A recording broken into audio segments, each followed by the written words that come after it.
Welcome to episode 4 of the Beyond the Pump podcast. I'm Adam Northover. And I'm Jack Earl, and today we're going to be talking about what we have in store with Evolve, future plans. We've got multiple questions from multiple people, and then potentially a little bit of fun talk towards the end of the episode.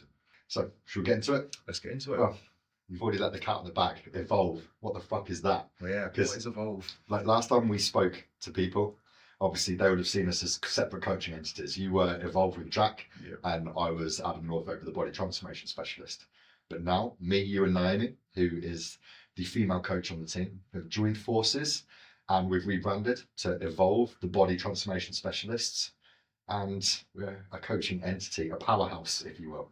Oh, yeah. How are you feeling about it? Mate, it's been brilliant. It's been a great start, hasn't it? Obviously, like all things in life, some things start a little bit slower, but as we found out through January, it really took off, and we had a fantastic month between the three of us. I think the merging of the coaching, at the end of the day, I've said to you multiple times, I know it's only sort of benefited my coaching abilities. I'm sure yourself and Naomi can say the same as well. It's been brilliant. How do you feel about it all so far? I'm really excited for what we're doing and the future as well, because I built up to a point whereby I was coaching. I think when we rebranded, I was roughly about 60 or just under. And the fact is, when you get to those sorts of numbers, I can't do it on my own. But I know that the methods work, and what we've done is really create the Evolve method now, the standard at which we coach, and that's exciting. Having our own methodologies which make us unique from other coaches, and it's systems that have been proven that work. But then also having someone who I trust implicitly, who shares the same beliefs and standards as myself when it comes to coaching, in yourself. Naomi was already on that page anyway, but just bringing us all together, it just made sense. Because you and I have a very, very similar mindset. Like when we're working towards something, we believe that the hard work trumps everything. But ultimately, we're there to guide and support our clients, and I just think it's opened up so many doors for us as a team to really help so many people. And already, like January, like you've alluded to, a really exciting month. I think 18 people in total joined the team, which is incredible in a month. And it's not just that, we've got people who are, up north, we were saying, but also over in Brazil. I've got an American client. It's starting to become a brand that is starting to spread, not just nationally, but internationally. And I think for Evolve, like, how damn exciting is that? That is really exciting. That was, I think that's got to be the most surreal moment so far since the whole sort of rebranding merging together. To take a lad on board, Sam, obviously from Brazil, that was mega. Yeah. That was so cool. It's like I said to you the other day as well, like, we haven't quite managed to get someone from like Wales, Ireland or Scotland, but somehow we've managed to venture to America and Brazil. So it's, we just bypassed it. I mean, to be fair, I did once have a Scottish client sign up. He paid his money, and I was like, this is going to be good, because not only am I, coaching someone who's got some solid goals, but then it gets, my brand up in Scotland. And he didn't check in once. No. Like, honestly, he paid his money and I never heard from him again. I was like, this is weird. And I don't know about you, but I hate that. I hate getting paid for when I'm doing nothing. Yeah. Like, I get a buzz out of coaching, not for the income that it brings, but for genuinely helping people, because I think, we've both been on our journeys ourselves and know the power of investing in yourself and changing your body. So then when someone comes on board, like, brilliant, I can't wait to help you. And then they never show up, you're like, oh. Yeah, okay. That's I was trying to sort of point out to people, like, the more information, and it's obviously this will go for you, this will go for Naomi as well. The more information we get as coaches, the more we can do for you. I've had that a few times. I mean, again, Wisbech is a very wish-washy place. I've had that happen with a magnitude of people where they'll say, give it the 100%, the 1,000,000%. Oh, I'm going to do this, I'm going to do that, and don't turn up. It's a shame. But as cliche as it sounds about like the whole getting the enjoyment, obviously helping people, but that is why we do this. At the end of the day, we got help along the way in our journeys. We're now in a position where we can help others. We've learned, and maybe we've learned more than the people that helped us like previously in the past or whatever. But it's been able to sort of pass that knowledge down to people. At the end of the day, like, it's like I always say, I make such a point about it. It's more than just building a little bit of muscle. It's more than burning a little bit of fat. It's the health. It's the knowledge that comes with it. Knowledge is a powerful thing. So many people are so quick to take leaps in life without looking into something, and then they wonder why the catastrophes happen. Yeah, absolutely. But that's why we're also here. We're here to stop the catastrophes, stop the negativity, bring the positivity in, and obviously, you guys will then sort of benefit, Absolutely. along the way. And that's what the evolved method is all about as well, really. It's like we know how to progress your physique. We know how to get you shredding fat, building muscle, and just changing year on year on year, and to stop you making so many mistakes. And that's what we've created, that framework that we can amend and apply to anyone. And I think that's what's really exciting about it, I think. Yeah, absolutely. And then I'll tell you what, there's a few other things that are going on this year, not just with Evolve, but personally. And I think the big one for you is having Bailey, and that isn't on our notes, but I thought, no, it needs to be spoken about. So you've become a dad. Yes, that is right. 6 weeks now. That goes quick. That does. That's amazing, mate. It is truly. I think. I don't normally speak openly. I'm not going to go into detail, but I think with obviously mine and Tony's past, we had 3 miscarriages in the past. We tried across 2 to 3 years to then finally have like the little gem that is Bailey. It's truly is the light to our life and everything. And it, it's not just so much about being a dad as well. How much it changes you as a person. I don't even feel like the same guy. And I know people ask the question like, how's it feel to be a dad? Do you know, honestly, you don't really feel much better, but where you feel different is what you would do in life to make the life for in your case your daughter, but obviously with my son, to make their life as easy as possible, to make it as good as possible, give them every chance possible in life, gives you so much more drive. There's the old saying of like lighting a fire under your ass or whatever, and it's done that. It's like a bonfire. Awesome. But it's good. And I remember again, like sort of moving back to the coaching bit. Before like merging obviously has evolved, I was sort of hanging around the number of like 25 to 30. Now I'm knocking on the door for 40 people, and it doesn't seem to be stopping right now. And I used to think like, oh, how am I going to be able to manage 40 people? To be honest, it's been quite fucking easy. Yeah. Like not to make it sound like it's an easy job, because it's not. But again, maybe that is because Bailey's here. Maybe that is what's given me that extra determination, that drive in life. And man, it's been nothing but positive. There's things in life that used to irritate me that now I don't really care about. But no, it's been magical. Yeah. Just seeing that little face every morning. But and like you said, you've got something to work for now, because it's not just about providing for you and Tony, but it's providing for Bailey. Yeah. And that does make you so driven. And it's also a great opportunity for you to lead from the front when it comes to clients. Like I remember back in 2021, when Olivia was born, I was working a day job. I was building up my own coaching business at the time. I was doing a bodybuilding prep and not missing a beat in anything. And then obviously helping out with, a new daughter, Olivia, at the time.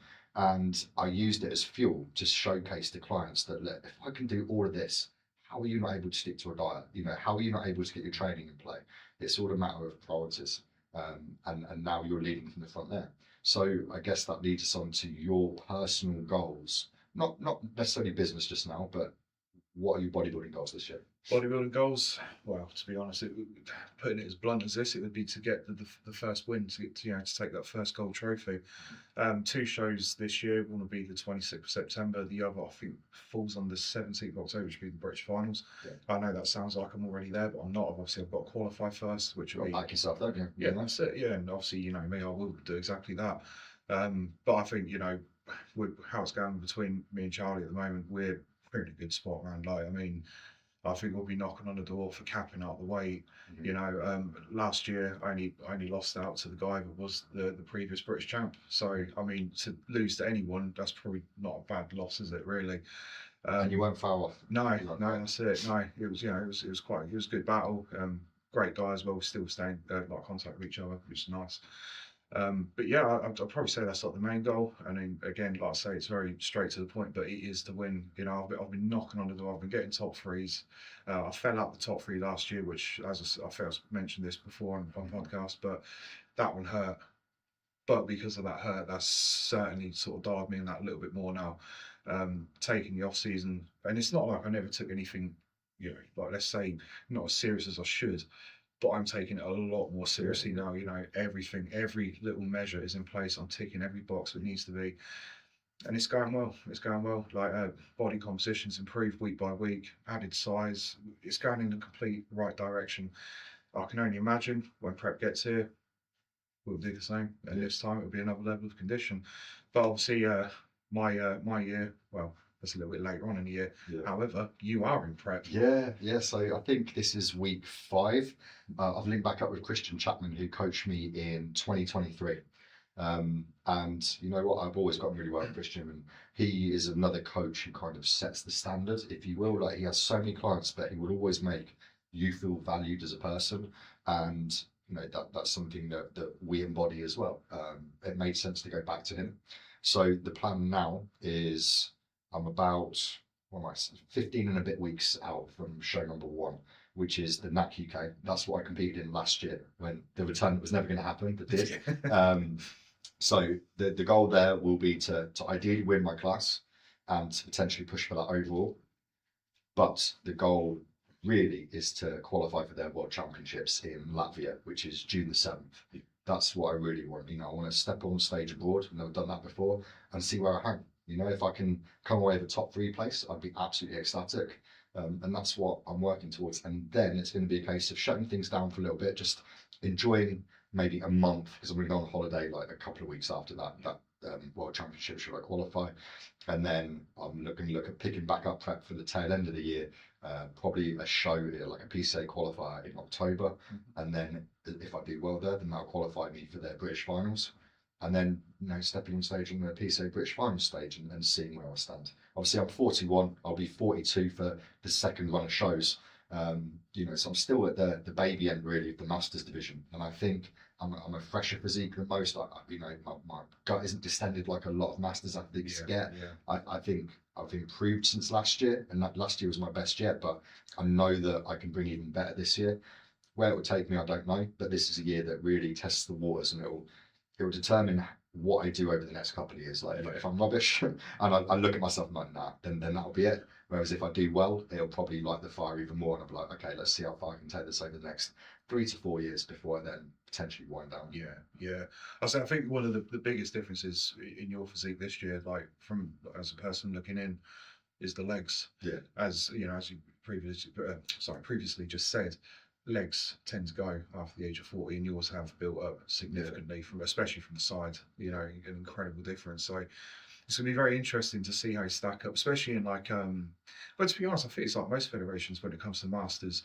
So obviously, like when you compete sort of below the age of 40 or whatever, you have your bodybuilding classes, short, medium, tall, stuff like that. But obviously in the masters, it will compile into one. So it's a very different sort of coaching parameter, judging parameter. What do they look for? But I think if we're going to be looking at like sort of the overall physique, the overall muscularity, the symmetry, that sort of thing, I think you're in for a good shout. I think it's one of them, isn't it? Some people use size as their strength, some people use condition, but we know which one triumphs. Yeah. So what's condition? I think I bring like a fairly balanced physique. Everything's in proportion now. It used to be my legs, which weren't, but even more so this year that I'm bringing that. Condition won't be an issue. Like, I don't eat a gram over food. I'm very meticulous. Over January, I haven't had a bite of anything that isn't on my plan. This month is more challenging, so I've got quite a few trips away.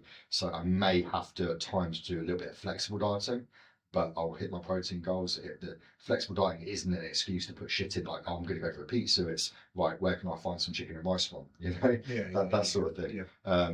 So I was still making incredible progress over February because I'm not letting my foot off the gas. And I'm just determined to keep the standards set high. Yeah, it's perfect, mate. That's exactly what you want to do. Yeah. So that's the plans really personally, and then it ties us quite nicely into the questions that we've got from people on social media, and then as well some of our clients. Yes. So Luke, and we will have Luke on as a guest at some point. Yeah. Because Luke is the reason how we met. Yeah, absolutely. Yeah. We met on his podcast, so check out the Luke Mode podcast if you haven't seen it already, because he interviews a variety of people in the fitness industry, and that's how we met. So Luke asked the question, and I'll have to look up on the board now, what are the long-term goals for the business? And I think me, you and Naomi are all on the same page for this. But it depends how long term we're thinking. I guess the goal is to almost fill our coaching capacity. Yeah. And alongside that, take on more competitors. Like for you and I, Naomi doesn't really want to coach female competitors, but I know you and I want to have, a handful of good clients. Do you agree with that? Yeah, absolutely, mate. Yeah. I think obviously another thing we've spoken about as well, which I know you've already done, but would be taking on like PTs, other coaches in the future and stuff like that, just so that again, we're branching out as a business. Is what business does. Yeah. You know, so that's another exciting. I mean, there is one, but I'm waiting for you to say it because it's the big one. It's the dream of the merge. Yes, it is the one. But I think definitely when it comes to like sort of maxing out our capacity, that would essentially be the priority right now. That would be like the main one because at the end of the day, business is business. The more income you have, the more expenditure you've got towards expanding your business. Exactly. And that's exactly where it Well, will go. I was going to say before that, I'm going to leave people on a little tenterhooks because it's about helping as many people as possible and branching out the name Evolve. Like for me and you, I know that we see it as we want to become one of the leading brands in the country. And you know, people would be like, okay, well, everyone's got to start somewhere. And we've already got to a point where, like, locally, we're really well known, you know, and people are talking, people are joining for, you know, with that without even having consult calls and that sort of thing, because they know of us, they know the standard, they know the results we deliver, and the way that we make clients feel. And I know that we can continue to grow and not see that service slide. And then once that happens, then what we'll potentially do is get another coach on board, so potentially another male coach and another female coach. We already have Jake as well, who's our in-house PT, which is another service that we now deliver. So, you know, Evolve is growing as a brand. But the big one that we're both, you know, alluding to, the gym. Oh, yeah. You know, we won't say the location, although we do have an idea where it's going to be. Yeah. But ultimately, we're working towards the Evolve gym. And I would like to put wheels in motion for that by the end of the year and potentially open it next year. Yeah. Which, oh man, that as dreams go. I mean, for anyone who knows me, knows owning a gym, running a gym, whichever angle you want to look at it, that is the big one. Obviously, pro card, but it's a massive personal goal for sure. And the thing is, well, like we've already had sort of like slight visions of what it's going to look like, what we're going to sort of bring into the gym, stuff like that. And you know, like that. It's going to be an absolute plethora of kit we're going to have in there, and we're not just talking all modern day stuff as well, because there's some stuff from like early 2000s and 90s, you know, so good. Even to this day, it's fantastic. But you know, again, this all leads into the community we have as well. You know, we want to be able to see a lot of our clients up there. You know, a lot of the client faces, people, so especially that feel safe in an environment as well, to better themselves. And you know, this isn't just going to be a bodybuilding gym either. You know, we got people on the outside of body. We've got people that, let's say, within High Rocks that run marathons. Got people in different sports and stuff like that. So we want it to be a multi-purpose gym so people can better themselves. But an advanced training facility. You know, we're not going to be jack of all trades, master of none. Like we're probably not going to do like your classes and body pumps and all that sort of stuff. Like it's going to be a serious facility in which people can train. But you know, helping people with a mixed variety of disciplines. So, because High Rocks is massive right now. And whilst, you know, it's not like our speciality, I coach High Rocks athletes, you know, and they want a space in which to train. I don't think there's a lot in the area that we're looking to open that caters for that. And certainly there's not a proper facility where you can go in and like, you know, you go and you're like, wow, this is amazing. Because you know, a lot of the gyms where we're looking at, they're a little bit run down and that sort of thing. Whereas we want something that people come in and they're like, oh wow, not only is this a serious place to train, but it looks the nuts as well. Yeah, and that's the thing. Like with like certain gyms, I think especially when like owners lose that interest as well, you find like certain gyms get a little bit dirty, they get a bit grimy stuff. Yeah, exactly. And but that's the end of the day, like as people. And I'm talking personally, we're pushing our business aside as people, we're very similar in this sort of sense. We're always looking for ways to better ourselves, better, I suppose it will bring in business, but to better the business, better the prospects that we got in front of us, or even ideas we've got lined up for the future, i.e. the gym, you know, but it'll all come into play. I think it's just the overall excitement of it though it's incredible. And even being in this position, I remember we had this conversation, what March, April last year, sort of like a jokey little conversation. Well, we said about potentially you coming on board when I hit certain numbers and stuff. We spoke it into existence. It happened, you know, it's a natural transition. And the gym will as well. Like we're those people who we will set goals and then we'll work our ass up to make it happen. And for us, that's where the gym comes in, because there will be no letting up. It'll be a relentless pursuit to make that happen. And then it's not just going to be, oh, it's somewhere to train. It'll be a community. There will be events there, such as seminars that we will talk about certain subjects, training seminars, etc., educational seminars. Client photo shoots as well. Exactly. I was saying that to Naomi the other day, and then I was also saying about we can even put on like competitions there, like strongman competitions, all that, like deadlift championships and stuff, or like I don't know, a summer shred competition or something like that, just to get gym goers invested into that. And then as part of like different membership tiers, I was thinking about the lines of, well, you could have like your entry level tier, but then you could also have one whereby we'll build out you a program where you get access to our coaching app, and it'll be bespoke. You want to train 3 days a week? Fine. Here's a 3 day a week training program built for the gym that we have with the equipment, everything. And I just have such a vision. I know you do too, and Naomi is well on board as well. So between the three of us, like, it's going to be the Evolve gym, and it's going to be a mecca for training. Speaking of which, actually, because obviously, as I briefly mentioned, having PTs on boards and stuff like that, Matt has passed his first examination for his PT course, so he's well on stead. But this will be another thing we'll be able to have as well. These PTs, they're not just going to be there for like money to take money out of people's pockets and stuff like that. These guys, like Jake, Matt, they're good people. Don't ever be afraid to ask these people, because these people will be able to help you. They'll be able to take you around the gym, show you the machines. It's going to be a friendly environment. We don't want this to be a case of, let's say, for example, you turn up for a day pass or something like that, and it's just, go through there, mate. Yeah. It's going to be, you'll be shown around. We're going to show you how machines work. And like anything in life, don't ever be afraid to ask questions. You'll never know. And that's why we'll be here. If I'm not there, Adam's going to be there. If Adam's not there, I'm going to be there. No one's going to be there. Exactly. It's going to be. It's so exciting to think about. I was even doing like some costings the other day and stuff, and I've worked out what the budget's needed. I'm even looking to like business rates, like how many members we'll need to break even and that sort of thing. So it's in the early stages of the development, but the vision's there, and that's what's exciting. So in answer to your question, Luke, the long-term vision is to make Evolve a brand that is known nationally, if not internationally, which we're dabbling there with some international clients now, but then also to have at least one Evolve gym. And who's to say that if that one isn't a success, that we go and franchise elsewhere. And we'll even let you do your podcast there, Luke. Exactly that. Rent free. Yeah. What's the next question? Okay, so I'll let you tackle this one. This was from Mark Jordan. In terms of supplements, what's the best time to take supplements? And he lists a few: creatine, collagen, ZMA, and curcumin. But we can go into like your general day-to-day supplements as well. But what are your thoughts on that? Yeah, I think everything. It's a bit like the programming of supplement plans. You'll have certain directions to use certain things.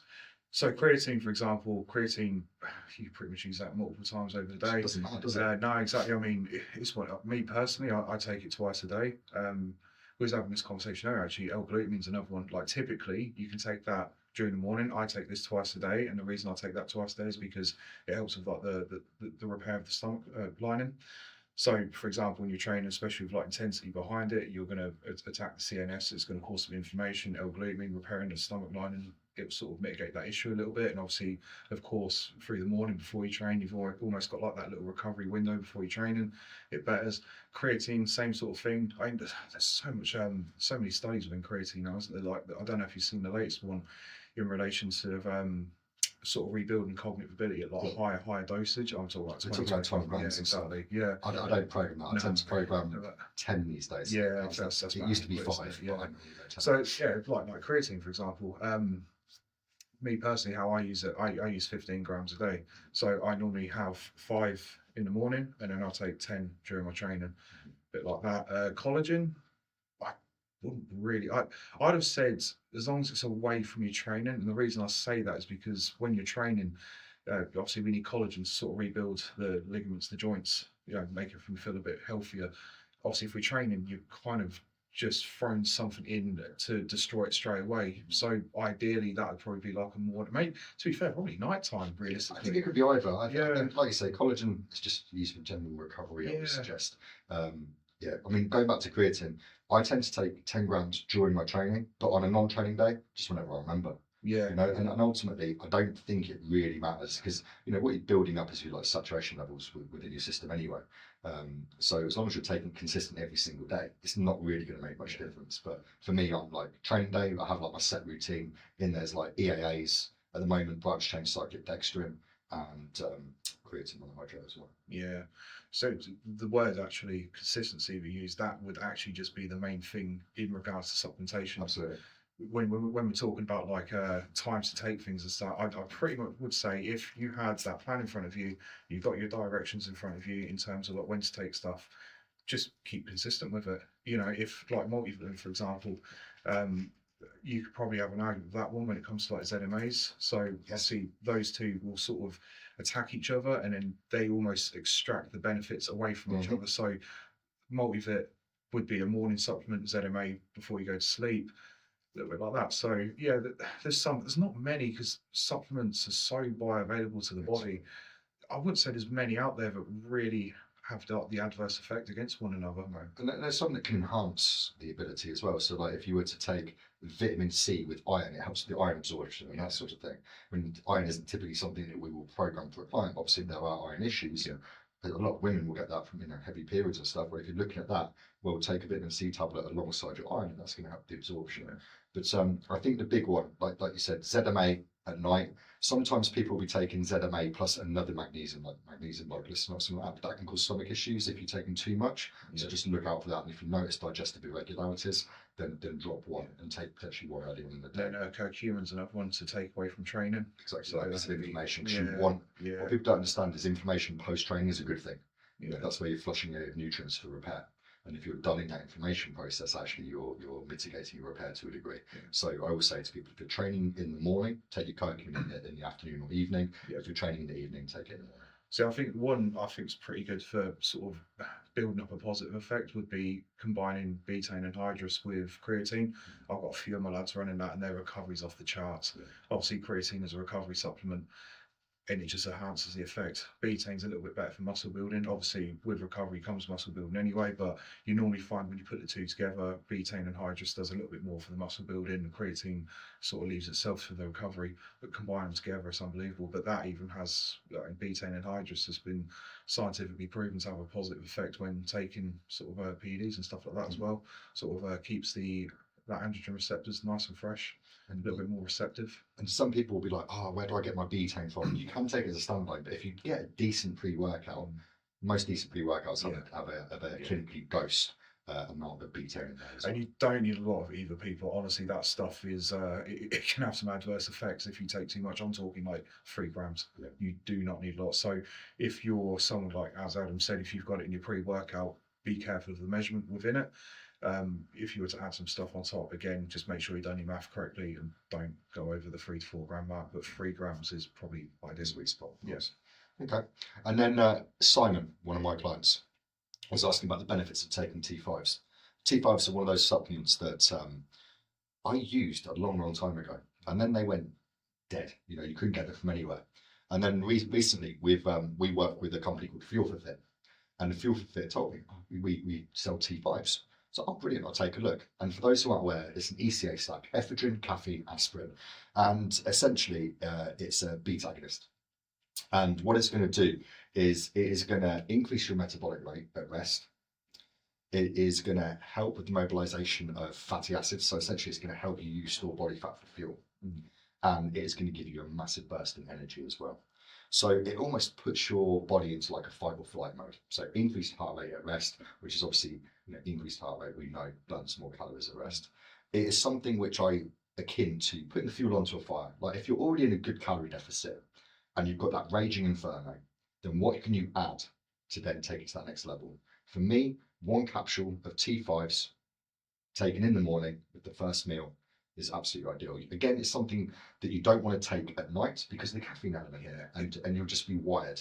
But if you think about it, like ephedrine is kind of like the building blocks of this, and then caffeine is like the enhancer, and then the aspirin prevents the signals from being turned off. That's the very simplistic way of looking at them, and they work very well synergistically to get the desired effect. But for me, you're not going to notice like an extra 4 pounds of fat loss every week, but it is going to enhance fat loss capabilities. I think one of the parts I find pretty cool of any sort of like the T3, T4, T5 is its ability to oxidize the fats. So basically what I mean by that is how it breaks up the fat a little bit. So when in stubborn areas, so typically men, the lower sort of like lower stomach area, lower back, women we probably around the hips, like legs area, that would be around the upper legs, that sort of thing. But it actually sort of like it generally breaks up the fat a little bit, almost sort of like breaks up the fat into like smaller particles, so the body finds it a little bit easier That's to. it, frees those Yeah, fatty acids, so it literally breaks yeah, it down and says, there you go, use that for yeah, fuel. that's it. You know, in the Yeah, most simplistic of forms. And yeah, it's fantastic. So, I mean, I don't know about you. I mean, obviously there's things like clenbuterol, which are another fantastic yeah, fat burner, but that's more in the grey area. I mean, even ECA is a little bit in a grey area, not so much the same, but it used to be the active ingredient in a lot of like cold and flu yeah, medications, yeah, like Broncaid and stuff. And they pulled them from the shelves because they realised people are taking these not for cold or flu issues, they're taking to lose fat. So then obviously it was gone. But it's one of those that I turns over the counter because you can get it from certain supplement shops. Are there any other fat burners that you really like to use with clients? Because there's so much shit out there. yeah. I mean, I've got a few people like running retatrutide, even though it's a GLP, isn't it? So it's not exactly like a direct fat burn. It just obviously has like fat burning properties and whatnot. But yeah, clenbuterol would be one, T3 is another. But then, having said that, like T4 converts to T3, so even if someone's using T4, you get them in the right sort of state with like dietary requirements, this, that, and the other. You tend to find they'll burn fat that a little bit more easier. But yeah, I just honestly, clenbuterol isn't the most pretty thing to take, but it works. Exactly that. It works tremendously well. There are no two ways about it. You, especially like I don't agree with it being in a fat loss phase from day one to towards the end. Mind you, I don't believe in anything should be involved like from day one towards the end. My general consensus of it is like if let's say you have like a 16-week window, you want someone to at least work for 6 to 8 weeks of that. You know, that you can get a lot done in 6 to 8 weeks. I think Like it that's depends where the starting position is as well. this is true, but then I do think, and it's something we touched upon before, we've gotten to a point now in the fitness industry where people don't even know what it's like to feel hungry. So, like, I feel that people should at least experience that a little bit to understand what it's like, because it's all well and good jumping on like retatrutide and stuff like that, but if you haven't experienced hunger and then you're using something to avoid that hunger anyway, then there's going to come a point in your life, and this is where people will slam the weight on. This is going to be the adverse effects of like the GLPs, because they're not going to know how to control that hunger anyway. As soon as they even witness a little percentage of hunger, they're like, oh, shit, I'm going to have to eat like a ton of food, go to McDonald's, this, that, and the other.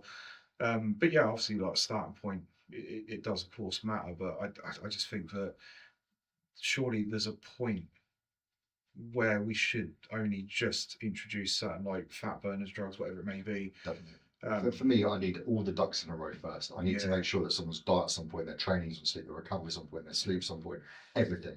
You know, I don't. Too many coaches will just go, "Here's a load of supplements, just take them." Whereas actually, no, I want to make sure that everything is aligned, and then this is what's going to enhance your ability to get the result you want. And even like we've spoken about clenbuterol, that's not something I would use for a lifestyle client. You know, I've never once suggested to a lifestyle client, you should take clenbuterol. Yeah. Whereas I know that there are other coaches, they're like, take this, you know, and they blindly follow. And I'm like, fuck me, you know, you don't need it. That's the thing, isn't it? Because again, it falls back into like say like line up all your ducks in a row, throwing all the eggs in a basket. So you know, I'm sure you've had this before. We've both had this. Both know people like it, you know, and everyone thinks. Some certain people out there just think, right, I'm going to throw everything in. I'm going to throw all the drugs and throw all the fat burners and this, that, and the other, and blah blah blah. And it's all well and good. You get tremendous results for like probably what the first 3-4 weeks until you've oversaturated your body, and then you're going to be like sat there speaking to your coach. You're getting frustrated. You're getting frustrated with your coach as well, saying like nothing's working. Why is nothing working? And then that's when you just got to sit back, take a deep breath, and say, do you remember that conversation we had about not throwing all the eggs in the basket? And then you went and did exactly that, and now we've got nowhere to go. Yeah. So this is why I say, like, I just don't think, and it's a bit like so a lad of mine I got on books, Tom Kelly. He's back into his fat loss phase now. Yeah, he's a good lad. He's you know, I'm not sort of bringing him into what I just mentioned there, but you know, going by starting points again, he's built more muscle, greater metabolism, high metabolic rate. So that's a good example of like obviously at a starting position as well. He will burn fat a lot faster this time round because his body needs more calories. You know, oh man, there's so many angles you can look at this from though. Yeah, and the only other supplement that I would suggest as a fat burner is your hemp. It's a very good fat burner. Last time I looked, and I will need to check again, is that it could be used in natural bodybuilding federations as well. But the only downside to it, and why I'll never take it, again, I took it in 2021 for some shows, but you have to be fasted. And I don't like being fasted in the morning. I hate that. And it only works for like about 2.5 hour window. So for that 2.5 hour window, you have like black coffee and you have water. That's it. Can't consume anything else. Ideally, do a bit of fasted cardio. There's some other supplements that you can put alongside it, which really enhance its abilities. It's like caffeine, green tea extract, L-tyrosine being another one as well. But it's another tool that can be used. But they're pretty much the only ones I rate. I think most of the other stuff, like OxyShred and that, they're just gash and they're just marketing hype. Yeah.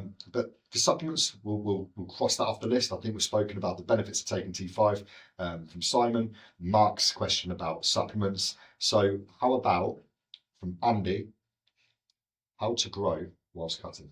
Oh, well, how to grow whilst cutting. So this is a bit of a fun. It depends. This truly does depend. This is one of those you can, you can't, and unless towards the end. And the reason I'm saying that is because when I say you can, let's say you're somebody who's in the first 1 to 3 years of your training, or someone who's coming back to training, that would be another one. You probably will find you'll add lean tissue as you're dieting down. That is very much a possibility. Just as a caveat, sorry, as well as someone who has been training potentially even like 5 years in the gym, but they've just been going through the motions, and then we teach them this is how to train, like with that application of progressive overload. Absolutely, yeah. No, you're right. You can build tissue then. And then another caveat to that one would be then when you're in that position where you've been training, let's say 15, 20 to 25 years, something like that, the chances are you're probably not going to. And then the other caveat to that was where I said unless, and of course this would be drugs. Of course it will be, and it's going to be copious amounts of drugs. And I know a lot of people, like, you know, if people are going to chime in on this one, a lot of people are quick to turn and say about like Tren, for example, is the ultimate muscle builder. You will grow tissue, like obviously no matter how harsh the cut is, this, that and the other, which to a degree you can, but other than that it's bullshit. Like it's a composition drug. Of course it will build muscle, but not really. Like, I mean, and then what if you're really pushing the dosages of something like Tren? What's the cost? Because there's the reward, but what's the cost? And we know about the neurotoxicity and everything. Like you are literally fucking yourself up for minimal amounts of muscle growth. This stuff causes brain damage. Like there's literal studies of the side effects of trenbolone, and the damage it causes neurologically, like literal brain damage. Like people are just don't care. No, exactly. It's fucking Tren. You know, this mythical compound that is going to change them and turn them into, you know, a prime Arnie or whoever you want to draw in Yates. Yeah, it's not. And that's the thing. That honestly, if you really want to get into the realms of like being able to grow like genuine muscle, you've got to bypass myostatin. Unless you're going to bypass myostatin, like using stuff like follistatin, which has been proven to be a lot of shit anyway. Exactly, all these magical peptides that. Yeah, exactly. You know, and I think the only ones, because I remember doing a bit of research on this anyway, was and don't get excited people before you even hear this, because the expense of this stuff is incredible. ACE 031. Now that is meant to be the bypasser of myostatin. It will basically suppress your your type 2B, I can't remember what it's called now. Activin receptors, that's it, yeah. So that's basically. But even then, there's not enough human trials on it. There's not. That's the thing, it's experimental. Yeah, exactly. And if it is bypassing myostatin and it's growing muscle, well, what's one of the biggest muscles in your body? Your fucking heart. Yeah, exactly. So what is it doing to your heart? So that's what people don't understand. Like, you know, if there's one benefit, there is always something that's a knock-on effect, and that's what you need to understand. Yeah. But going back to the topic of, you know, how do you grow muscle in a cut? Yeah. I mean, at least the goal should be to preserve as much muscle tissue as possible. So keeping protein. That would be the main goal for sure. If you're in any sort of fat loss phase, whether you're on prep or it's just lifestyle based, preserving muscle is key. And by doing so, this is where me and Adam are going to sound like a broken record, but intensity comes in yet again. Don't just leave your intensity, exactly. Exactly. Don't just then like, oh, you know, I've got a little less energy. I'm not feeling, I'm like 2% off to how I felt in my off season. Cool. Fucking train hard. Preserve your muscle. And again, like if you're a newbie, someone who's come back from training, as you say, change the training stimulus, you might actually bloody grow. Exactly. So don't waste your time. I'm always of the belief that what built the muscle will keep the muscle. Yeah. So if you've been training a certain way with intensity, seeking progressive overload, why would you change that approach when you're cutting? You know, and people would be like the old adage of, well, when I'm gaining, I'm going to do low reps and high intensity. And then when it comes down to cutting, I'm going to do higher reps and lower volume. I'm like, no, just keep doing what you've always been doing. Yeah, so You don't need to mix up your training. So yeah, it's difficult to do. You get some genetic freaks who will grow in any phase. But for people like yourselves, so like me and you, who are, you know, quite deep down the line in training and been pushing progressive overload for years, it's unlikely that we're going to grow anything in a deficit, but we can retain everything that we've built in a bulk. Yeah. And that's the thing that people don't understand. Like getting into that caloric surplus to build muscle is an absolute game changer for physiques. Yeah. And I think the bottom line, and sadly enough, it falls down to genetics. Again, as you mentioned, genetics is pretty much the overall of everything you'll ever do within the fitness industry. And it's like you say, it's no different. Like you could be in the best shape of your life, and this is a bit like obviously going into bodybuilding here, but you could be in the best shape of your life. You could have smashed every metric of your body from the previous year. But if that genetic freak turns up, That's it. it doesn't matter. Game over. It's game over. Lights out. Yeah. Okay, so next one, and we'll power through these because we've got a couple more questions, but we've probably got about 10 minutes left. Yeah. So Simon, your old client, has asked how to gain better sleep. So again, it depends. Like, what's the issue? I mean, first thing I would look at, when's your caffeine cutoff point? If it's after 2 p.m., cut caffeine out because it's still permeating your system like 8-9 hours later. That will affect your body's ability to get into a deep sleep. If it's, you know, yes, okay, I cut off my caffeine, but then when I go to bed, I can't switch off. Okay, what are you doing before that? What's your bedtime ritual? You know, being on your phone late at night, all that sort of stuff. Your mind's whirring, blue light blockers and all that sort of stuff. You know, they talk about with your glasses. But ultimately, just making sure you're winding down. Yeah. Naomi found that she was really struggling switching off at bedtimes, and she found like this thing called like an ADHD playlist on Spotify. Oh, okay. And I don't know, obviously like relaxes you essentially while you listen to it. So she was doing that while brushing her teeth, and it helped her switch off. And then obviously on top of that, things like a cool dark room, potentially an eye mask, even breathing strips for your nose. Yeah. I think they're all big ones. And then even things like supplements. So sleep by chemical warfare is a fantastic supplement. Yeah. And then alongside that, potentially looking at melatonin, which if you feel for fit, you can get Dream by Nordic Labs. And that's about 5 milligrams of melatonin. Yeah. So supplements combined with proper sleep hygiene, I think. Yeah. Anything else to talk about? I think you pretty much covered it all, to be honest. Yeah, pretty much. Yeah. Okay, well, you come on with the next one. Andy has asked, how, when, and why do you go from your kind of average gym goer to bodybuilder? And I will throw in something here. To be deemed a bodybuilder, do you have to step on stage? Yeah. Do you believe? Yeah, I do. Yeah, I absolutely believe that. I when I was going to Ironworks, actually, I got in a bit of a debate about this with someone, and I really offended someone because they hadn't stepped on stage, and you know, that person was classed himself as a bodybuilder, and I was like, but you're not. You haven't stepped on stage. That's like me class myself as a footballer when I don't play football. You play football in the park. Yeah, exactly. You're not. You're not. I'm on the flip side. Sorry to interrupt. Yeah. I denied calling myself a bodybuilder for so long. Even when I'd competed a couple of times, people say you're a bodybuilder. I'm like, no, I'm not. And the reason for that is there's such a stigma of bodybuilder, and you know, that thick meathead who has no knowledge, no intelligence behind them. They just go and, you know, they just go and throw some weights around and strut around like they're really arrogant and self-conceited. And I shied away from that for so long. But now every fucker wants to call themselves a bodybuilder because it's fashionable on Instagram and TikTok. Yeah. But when was the point at which you would refer yourself to a bodybuilder? To be fair, actually, no. Now I think about it, I did a couple of like sort of local shows, that sort of thing, and I didn't really class myself as a bodybuilder then. It weren't really until I started competing in PCA when I felt like I was more of a bodybuilder. And to be honest, even then, it was more the day when I realised, let's say with pictures in front of me in a lineup, to where I didn't look out of place. Yes. That's when I felt like I was truly a bodybuilder. I mean, I still stand by what I say in relation to like, you're not a bodybuilder if you haven't competed. I think essentially it is what it is, sort of thing. But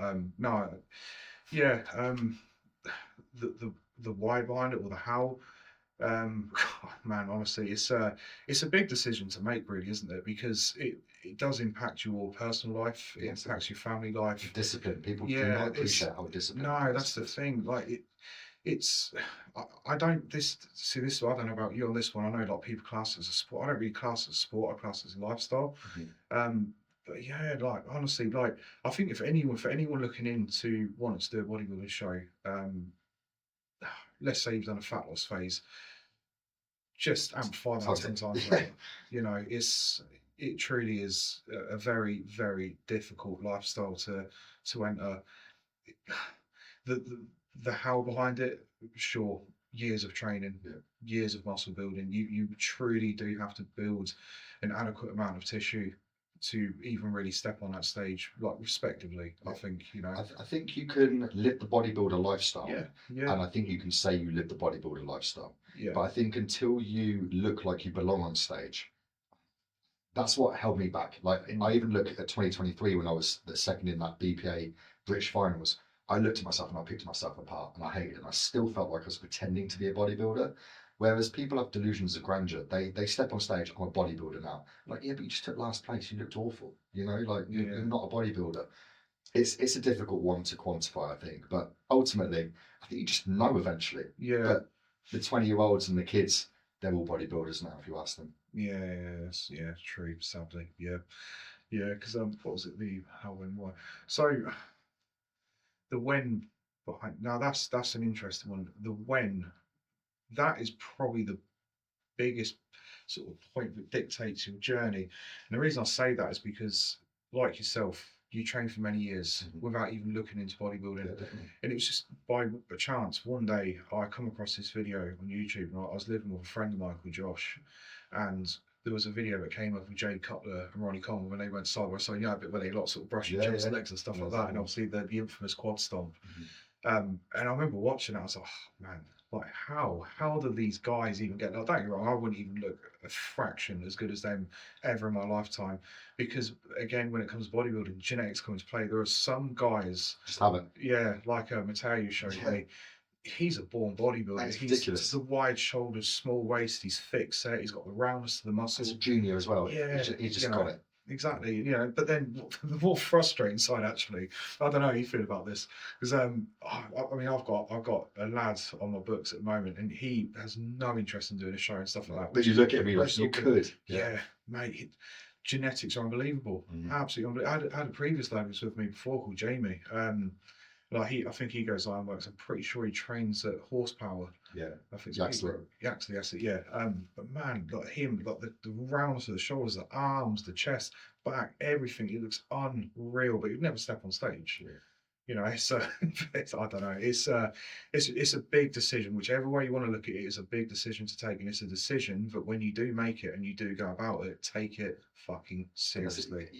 There can be no dipping your toe in the water when it No. comes to bodybuilding. Like if you're going to step up on stage, you need to ask yourself, am I competing just to show up? In which case you'll look rubbish, or are you competing to try and place as well as you Yeah. can? And if it's that, you cannot have an off day. And I'll always compare it to the fact that before bodybuilding and in my young years, I was very good at taekwondo, like British champion, third in the world. Yeah. But I could eat, drink, and do whatever the hell I wanted as long as I trained enough. I was good enough. Yeah. And I could turn up on the day of the show and do well if I'd had a Domino's the night before.